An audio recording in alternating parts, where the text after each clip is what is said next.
કાલે 10 વર્ષની દીકરી હતી, આજે 71 વર્ષના વૃદ્ધા છે જે હોશનો શિકાર બન્યા છે। 10 વર્ષની દીકરીને પીંખી નખાય, તેની હત્યા કરી નખાય, અંદર સળિયા ભોંકી દેવાયા અને હવે 71 વર્ષના વૃદ્ધા પર બીજી વખત એકના એક શખ્સે બળાત્કાર કર્યાની ઘટના આવી છે સામે અને એ ઘટના પણ એ ભરૂચ જિલ્લાની છે। 10 વર્ષની દીકરીની ઘટના ઝઘડિયા જીઆઈડીસી વિસ્તારમાં ઘટી હતી, જ્યારે આ ઘટના ભરૂચના આમોદમાં ઘટી છે। ક્યાં જઈ રહ્યું છે રાજ્ય, ક્યાં જઈ રહ્યું છે તંત્ર અને ક્યાં પહોંચી ગયા છીએ આપણે વિગતવાર સમજીએ આ અહેવાલમાં। વૈષ્ણવજન તો તેને કહીએ જે પીડ પરાઈ જાનાને રે। નમસ્કાર, હું છું આપની સાથે તુષાર બસિયા। નવજીવન ન્યૂઝમાં આપનું સ્વાગત છે।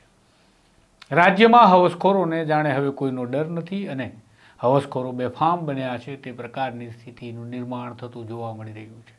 લાંબા સમયથી આપણે સમાચારો સાંભળી રહ્યા છીએ, જેમાં કેટલાક મહિનાની બાળકીની છેડતીથી માંડી કેટલીક નાની વયની બાળકીઓ, જેમાં 2, 5, 10, 6 લગભગ તમામ ઉંમરની બાળકીઓ સાથે છેડતી અથવા દુષ્કર્મની ઘટના અથવા તો દુષ્કર્મ અને સાથે હત્યાની ઘટના આપણે જોઈ ચૂક્યા છીએ। ત્યારે ઝઘડિયા જીઆઈડીસીમાં 10 વર્ષની બાળકી સાથે દુષ્કર્મ થયું અને તેના દેહને પીંખી નાખવામાં આવ્યો। ગઈકાલે તેમણે આખરી શ્વાસ વડોદરાની સરકારી હોસ્પિટલમાં લીધા હતા। તેના મોત બાદ સરકાર પર ફિટકાર વરસી રહી છે, પરંતુ સરકાર આંબેડકર મામલે નિવેદન આપે છે પણ આ મામલે હજુ સુધી બોલતી દેખાતી નથી। કારણ કે આબરૂ ધૂળધાણી થઈ છે અને આબરૂ હોય તો ધૂળધાણી થાય એવા પણ હવે સવાલો થઈ રહ્યા છે ભૂપેન્દ્ર પટેલને।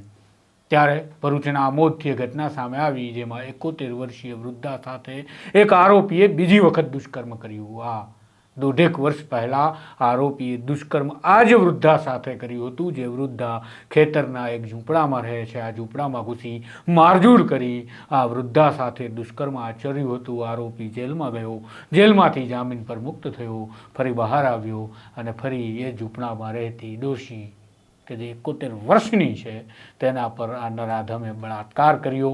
આ ઘટના નોંધાઈ અને ભરૂચના આમોદ પોલીસે કાર્યવાહી પણ કરી। આ મામલે ભરૂચ પોલીસનું શું કહેવું છે એ તમે સાંભળો। આમોદ પોલીસ સ્ટેશનમાં ગઈકાલે એક દુષ્કર્મનો ગુનો નોંધાયેલ હતો, જે ગુનામાં આ કામના જે ફરિયાદી બેન છે, જેઓ પોતે ભોગ બનનાર છે, એમની ફરિયાદ આધારે ગુનો નોંધવામાં આવેલ છે।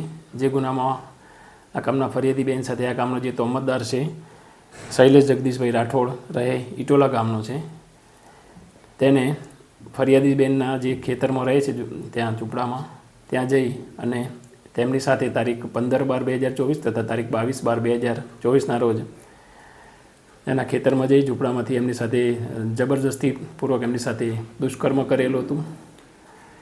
જે ગુનામાં જે અનુસંધાને ગુનો નોંધાયેલો છે, આ ગુનામાં જે આ કામનો તોહમતદાર છે જે શૈલેષ જગદીશ રાઠોડ, જેને અગાઉ પણ આ કામના જે ફરિયાદી બેન છે તેમની સાથે 1 વર્ષ અગાઉ પણ દુષ્કર્મ આચરેલું હતું। જે ગુનામાં પોલીસે તેને ધરપકડ કરેલી હતી અને ત્યારબાદ એ જામીન પર છૂટીને આવેલો હતો અને ફરીવાર એમની સાથે આ દુષ્કર્મ કરેલું હતું। જે ગુના કામનો જે તોહમતદાર છે એ હાલમાં નાસ્તો ફરતો હોય તેને પકડવા માટે ભરૂચ જિલ્લામાંથી એલસીબી, એસઓજી તથા લોકલ પોલીસની ટીમો બનાવી અને પકડવા માટેની કાર્યવાહી હાલમાં ચાલુ છે અને આ ગુનાની તપાસ આમોદ પોલીસ સ્ટેશનના પોલીસ ઇન્સ્પેક્ટર શ્રી હાલમાં ચલાવી રહેલ છે। તો તમે સાંભળ્યું એ પ્રકારે આરોપી શૈલેષ રાઠોડે 71 વર્ષના વૃદ્ધાને ફરીથી શિકાર બનાવ્યા હવસના અને તેના કારણે હવે તે ફરી જેલમાં જશે, પરંતુ આ હવસખોરોને અંજામ સુધી પહોંચાડવામાં આપણે ક્યાં અટકીએ છીએ? શા માટે આટલા હવસખોરો બેફામ બન્યા છે? આ હવસખોરોને આવા વિચારો, આવા મનોવિકૃતિના શિકાર તેઓ કેમ થઈ રહ્યા છે?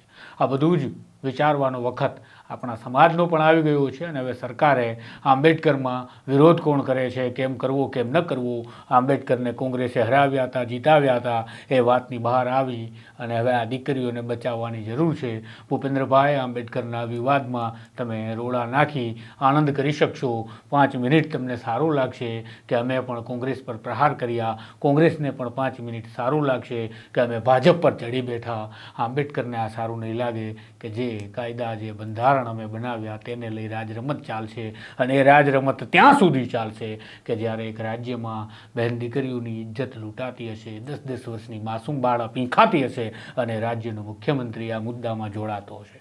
આ પ્રકારના અહેવાલ, વિગતવાર સમાચાર માટે જોડાયેલા રહેજો નવજીવન સાથે। નમસ્કાર।